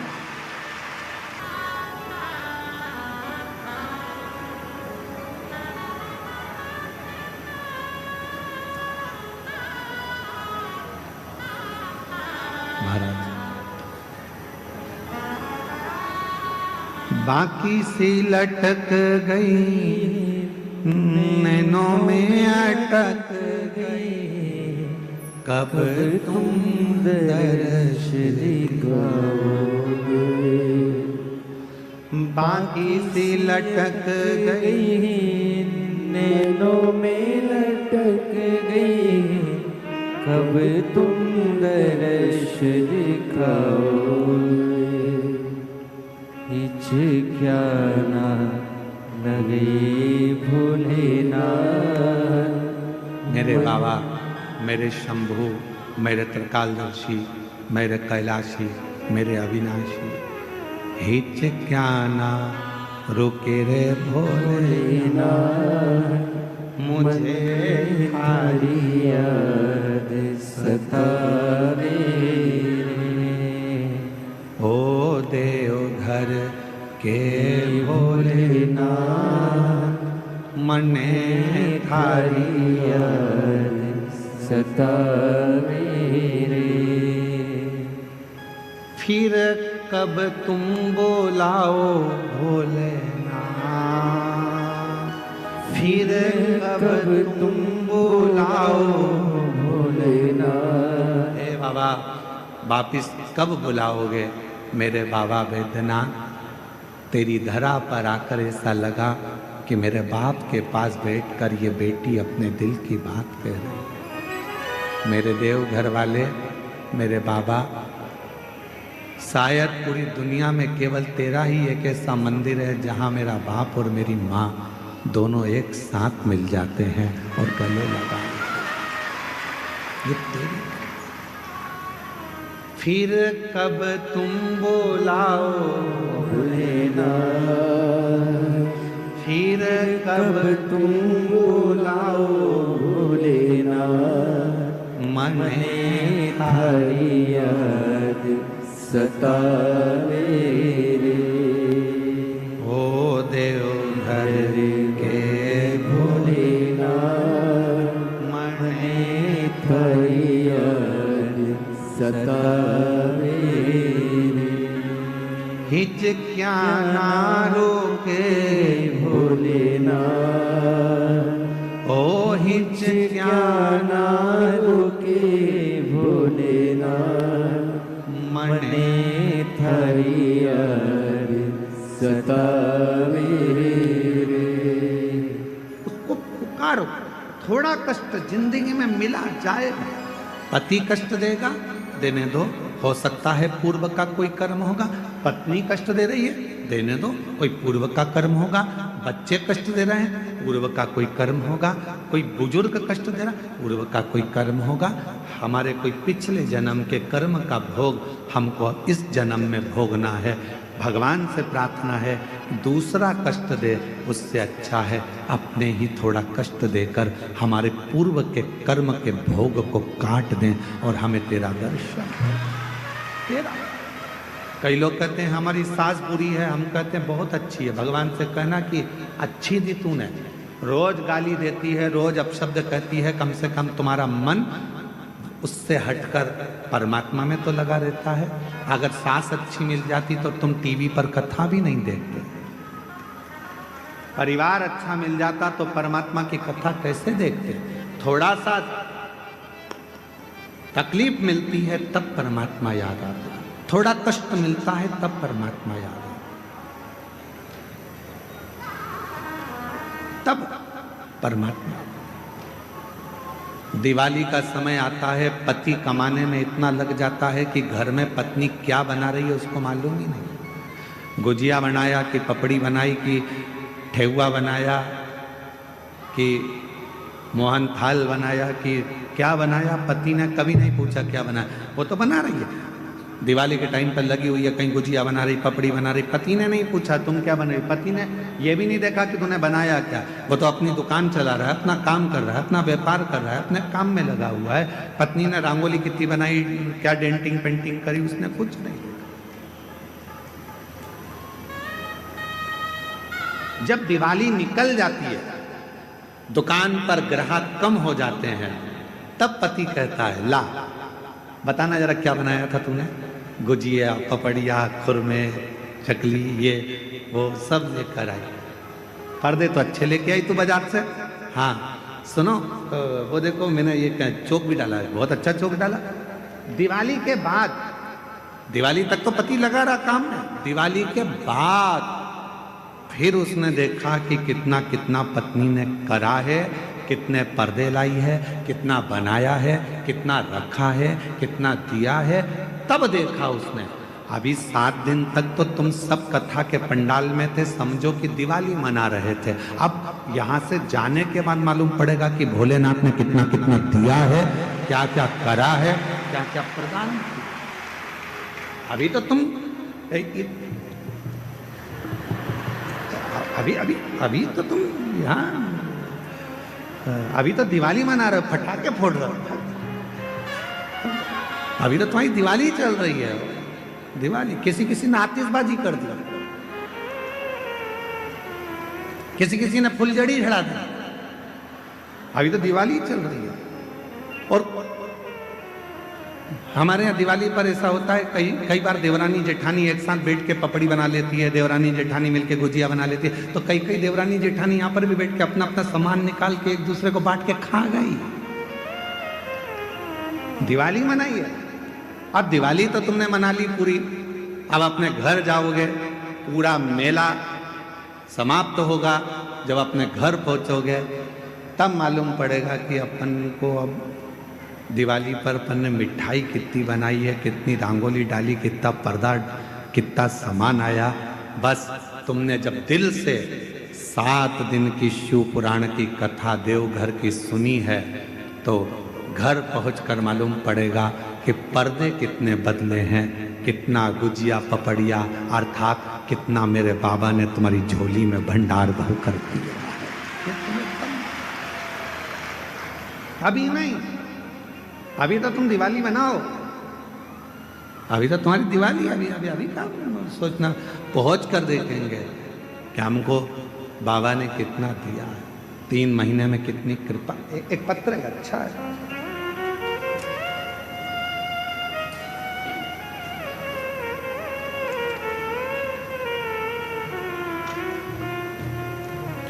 मैं सिंटू कुमारी, जिला लखीसराय, थाना सूर्यगढ़ा, ग्राम गोपालपुर की रहवासी हूँ। मेरा मोबाइल नंबर ये है।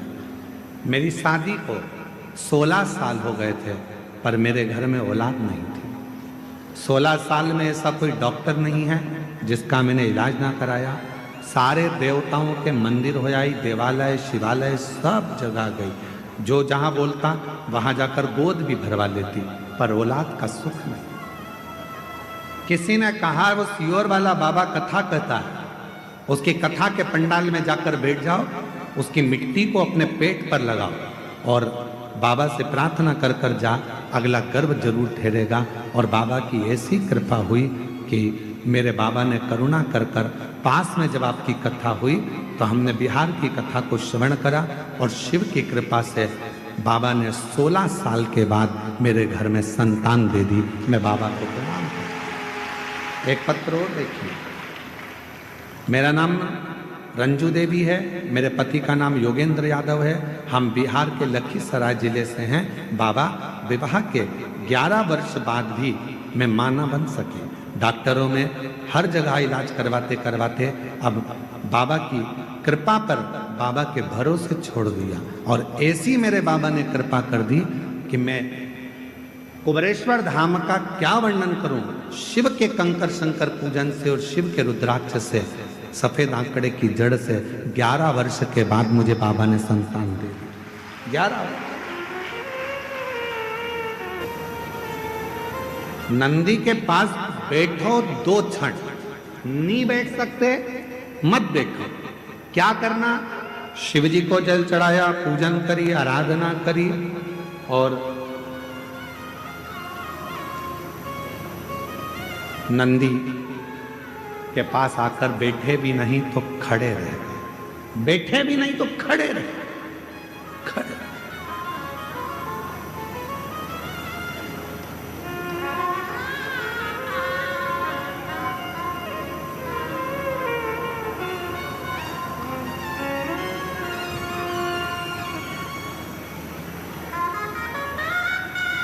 खड़े होकर तुम्हारे मन में भी जो भाव आएगा, विचार आएगा, जो तुम्हारे मन के अंदर चल रहा होगा, वो नंदी तक पहुंचेगा।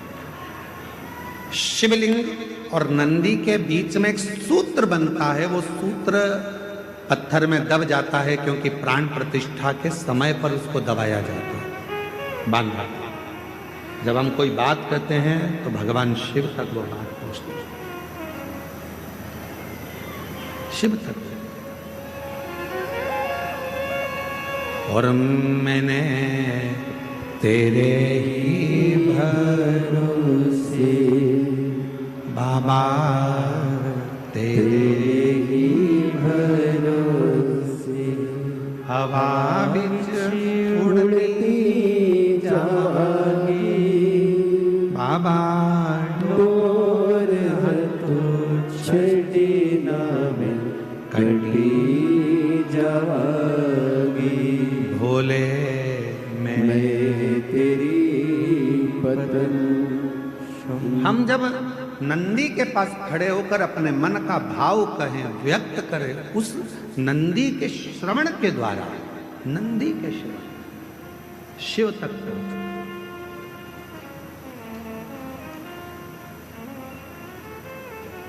शंकर भगवान तक वो बात पहुंच जाती। पार्वती जी की सहेली ने नंदी के पास बैठकर अपने मन में सोचा था, मेरी सहेली की ये दशा है, और शिव प्रकट हो गए।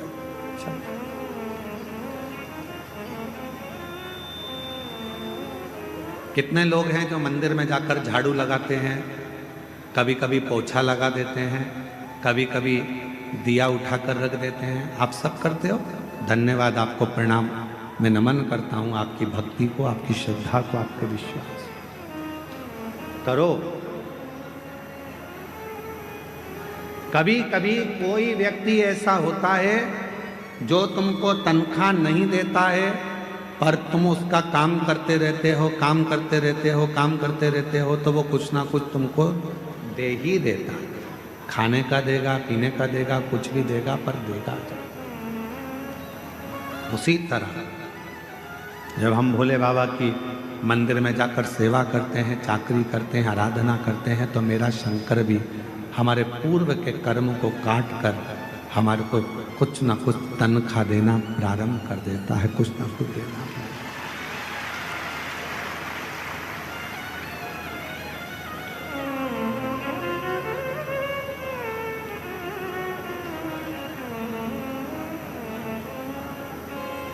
जब तुम्हारी जिंदगी में ऐसा लगने लगे कि भगवान शंकर के मैं मंदिर नहीं गई हूं, आज मेरी मंदिर में नहीं गई हूं, तो मेरा मन नहीं लग रहा।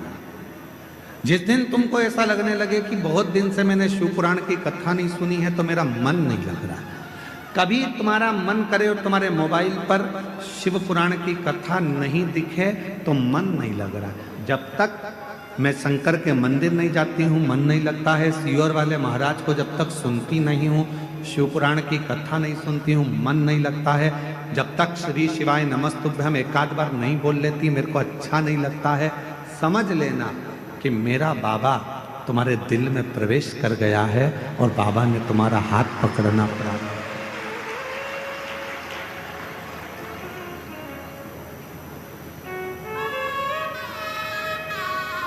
फूलों की कलियों में, देवघर की गलियों में, फूलों की कलियों में, देवघर की गलियों में, तेरे बिना कुछ कहीं ना,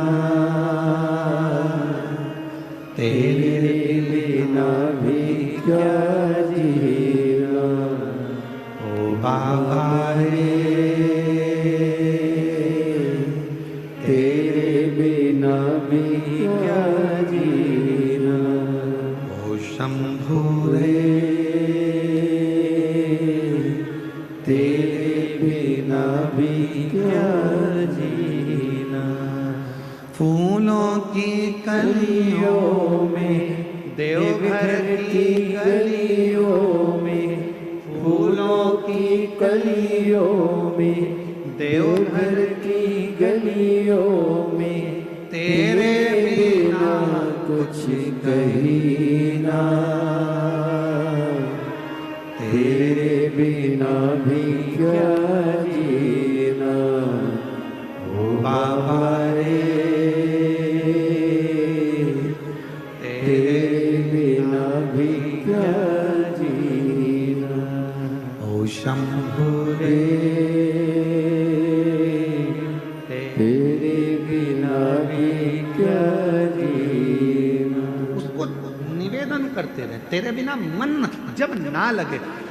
शिव पुराण ना मिल रही हो सुनने के लिए, शंकर के मंदिर गए नहीं, जा नहीं पाए, किसी किसी के यहाँ कोई प्रॉब्लम हो जाती है, माताएं रजो धर्म से हो जाती हैं, मंदिर नहीं जा पाती हैं, किसी के यहाँ बच्चा जन्म ले लेता है, माताएं परिवार के लोग नहीं जा पाते, कोई अड़चन आ जाती है तो नहीं जा पाते, कहीं बाहर चले गए तो मंदिर नहीं जा पाते। तो कई कई माताएं, कई कई मेरी जीजियाँ, कई कई मेरे जीजा ऐसे उनका मन नहीं लगता, आज मेरा मन नहीं कर रहा, मंदिर ना जा पाई, पहुँचना, आज जल ना चढ़ा, आज कथा ना सुन पाए, उसका मन नहीं मन।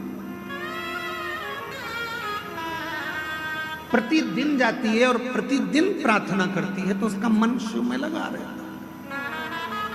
अच्छा, तुमको क्या लगता है कि तुम्हारा मन नहीं लग रहा? केवल तुम ही हो जो तुम्हारा मन नहीं लग रहा। जिस मंदिर में तुम रोज जल चढ़ाने जाते हो, अगर तुम एक दिन मंदिर नहीं जाते तो वहां पर रहने वाले मेरे देव अधिदेव महादेव का भी मन नहीं लगता तुम्हारे बिना। ये आई क्यों नहीं? पार्वती जी कहती हैं शिव जी से, रोज आती थी, खड़ी हो जाती थी, रोज झोली पसार के कहती थी मुझे ये दे दो वो दे दो, अच्छा है आज शांति है।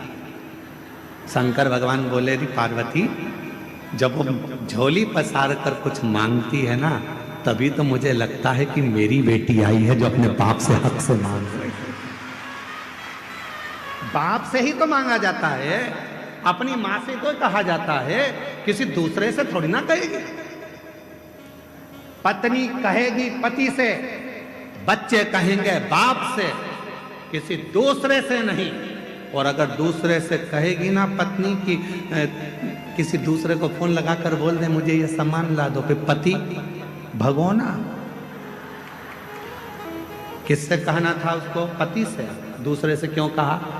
जब बाप बैठा था जिसके पास सब कुछ था, तो तू दूसरे से कर्जा मांगने क्यों गई? दूसरे के दरवाजे पर हाथ जोड़ने क्यों गई? तेरा बाप था ना, कहना था तो बाप से कहना था।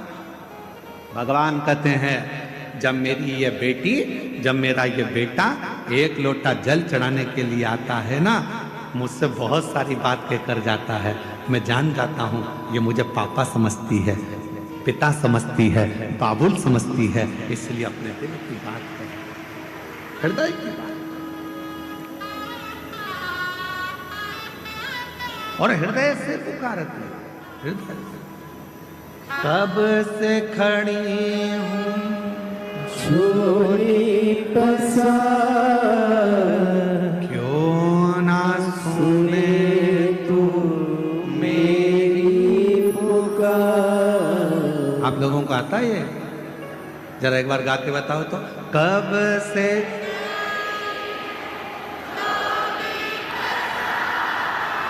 क्यों ना सुने तो मुझे तेरा ही सहारा है, मेरे भोले बाबा मुझे तेरा ही सहारा है,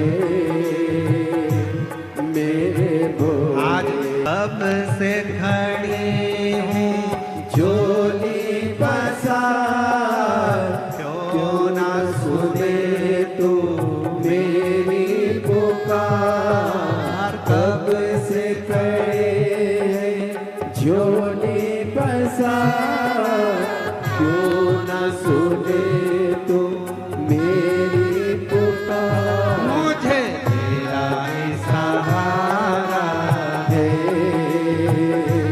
मेरे भोले बाबा मुझे तेरा ही सहारा है, मेरे भोले बाबा। मैंने मेरी पुकारा है, मेरे भोले बाबा। मैंने तू मेरी पुकारा है, मेरे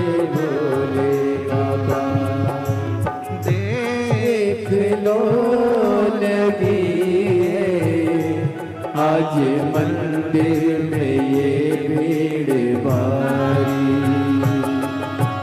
देख लो लगी है। आज मंदिर में ये भीड़ भारी, दर्शनों के खातिर आए हैं लाखों नर और नारी। दर्शनों के खातिर आए हैं लाखों नर और नारी। आ जाए भोले आ जाओ त्रिपुरारी, भक्तों ने पुकारा है मेरे भोले बाबा। अरे भक्तों ने पुकारा है मेरे भोले बाबा। कब से खड़े हैं झोली पसार, क्यों न सुने तो मेरी पुकार। कब से खड़े हैं झोली पसार, क्यों न सुने तो मेरी पुकार। मुझे तेरा ही सहारा है मेरे भोले बाबा। मुझे तेरा ही सहारा है मेरे भोले बड़े बाबा। भाव से दोनों हाथों से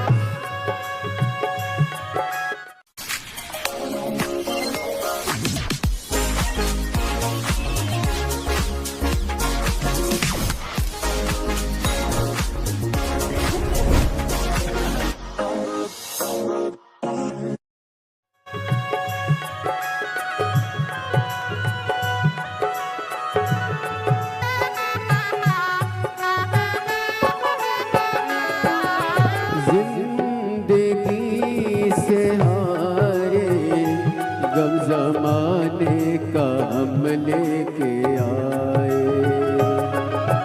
जिंदगी से हारे गम जमाने का हम लेके आए।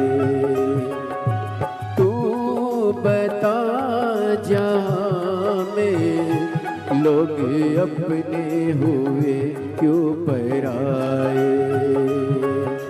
तू बता जहाँ में लोग अपने हुए क्यों पराए।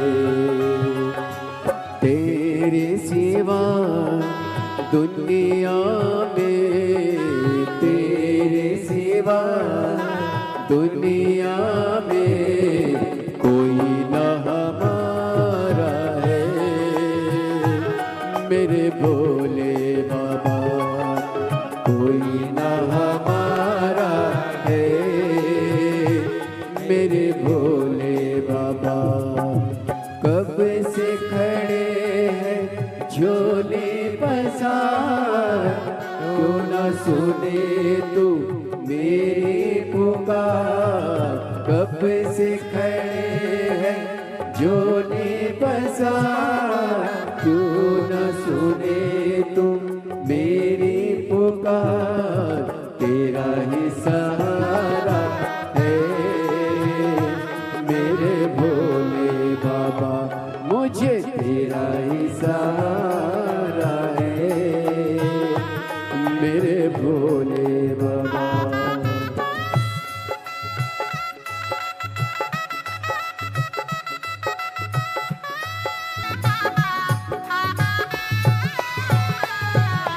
रास्ता न सूझे कहाँ जाए मुसीबत के मारे। रास्ता न सूझे कहाँ जाए मुसीबत के मारे। दूर कर दो सुनारे तुम्हें के ये है तेरे साथ।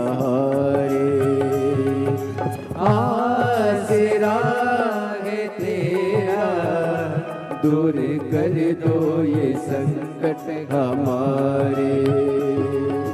सुनते हैं तूने ही सुनते हैं तूने लाखों को मारा है मेरे भोले बाबा, लाखों को मारा है मेरे भोले बाबा। कब से खड़े हैं झोली पसार, क्यों न सुने तू मेरी पुकार। कब से खड़े हैं झोली पसार, क्यों न सुने तू मेरी पुकार। तेरा ही सहारा है मेरे भोले बाबा, मुझे तेरा ही सहारा है मेरे भोले बाबा, मुझे तेरा ही सहारा है मेरे भोले बाबा। मैंने पुकारा है मेरे भोले बाबा, मुझे मेरे भोले बाबा, मुझे तेरा सहारा है। अपने स्थान पर बैठकर आज विराम दिवस की कथा है। बाबा से झोली पसार कर आप भी विनय कर लो, निवेदन करो, विनय करो, विनती करो। जहाँ जगह मिले वहाँ बैठ जाओ।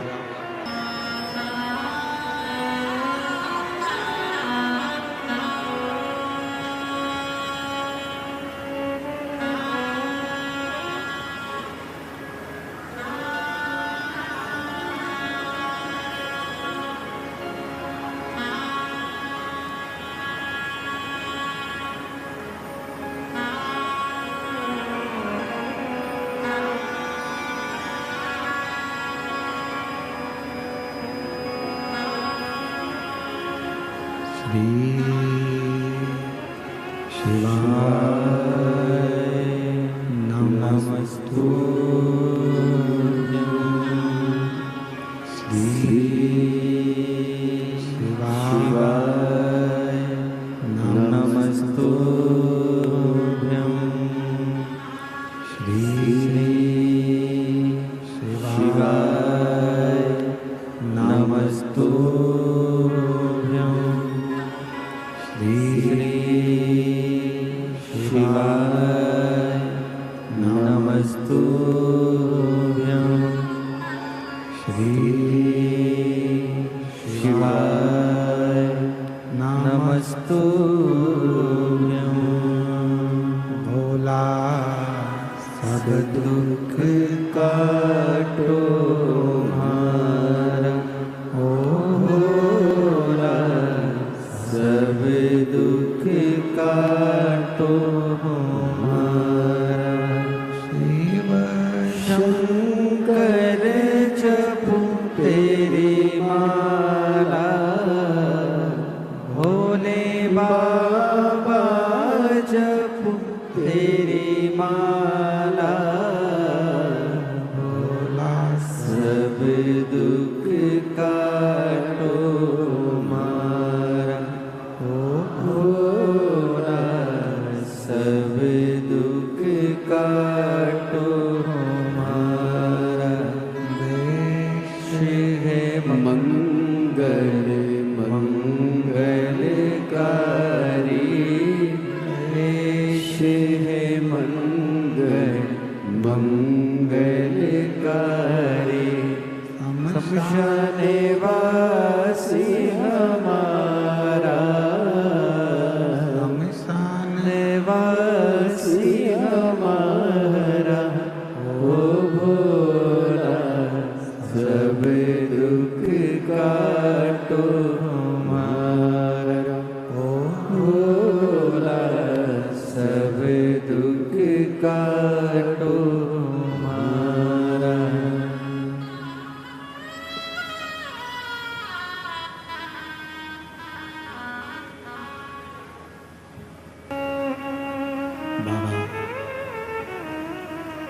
देवादिदेव महादेव, भगवान शिव, ओगड़दानी भगवान शंकर की पवित्र कथा कर। पिता मानकर एक रिश्ता परमात्मा से जरूर जोड़ो।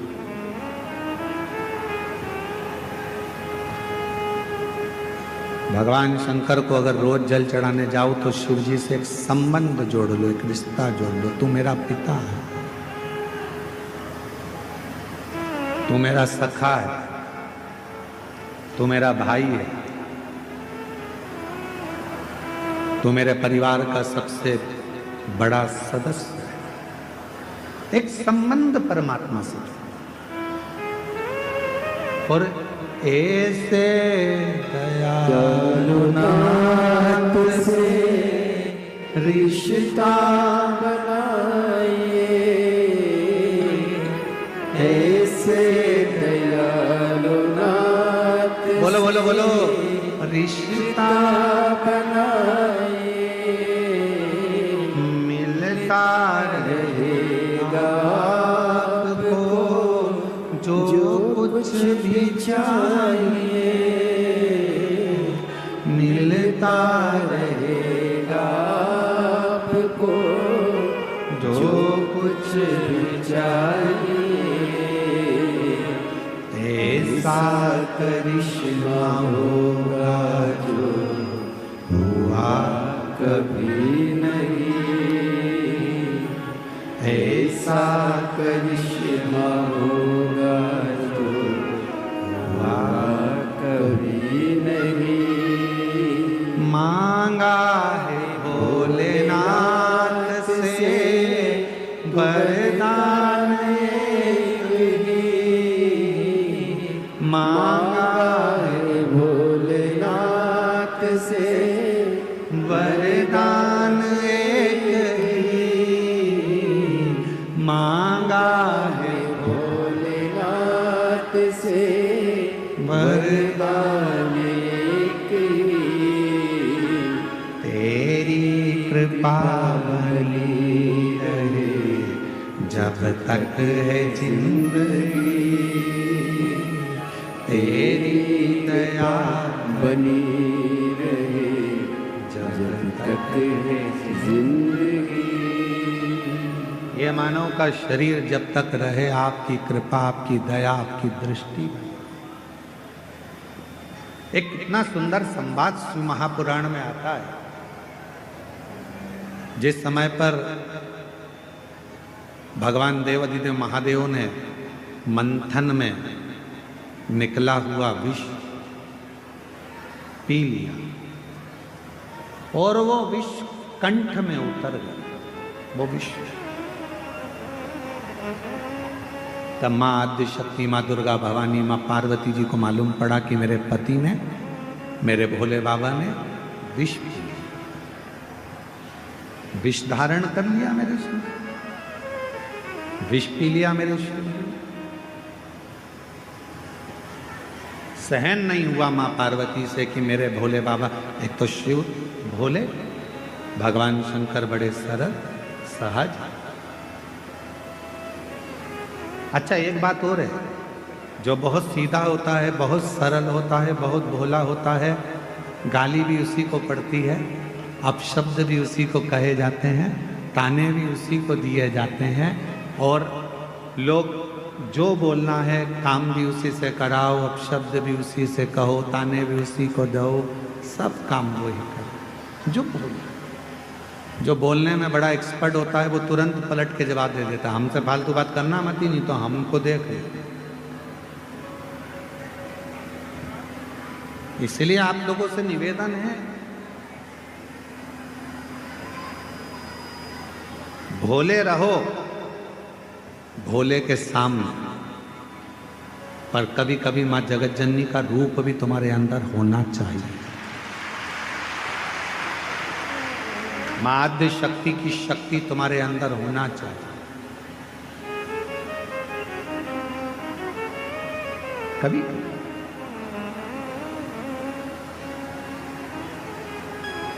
मंदिर जा रहे हो, शिवालय जा रहे हो, पूजन करने जा रहे हो, कोई आपको अगर पलट कर अपशब्द कह रहा है तो उसको जवाब देने की जवाबदारी आपकी। ठीक नहीं है।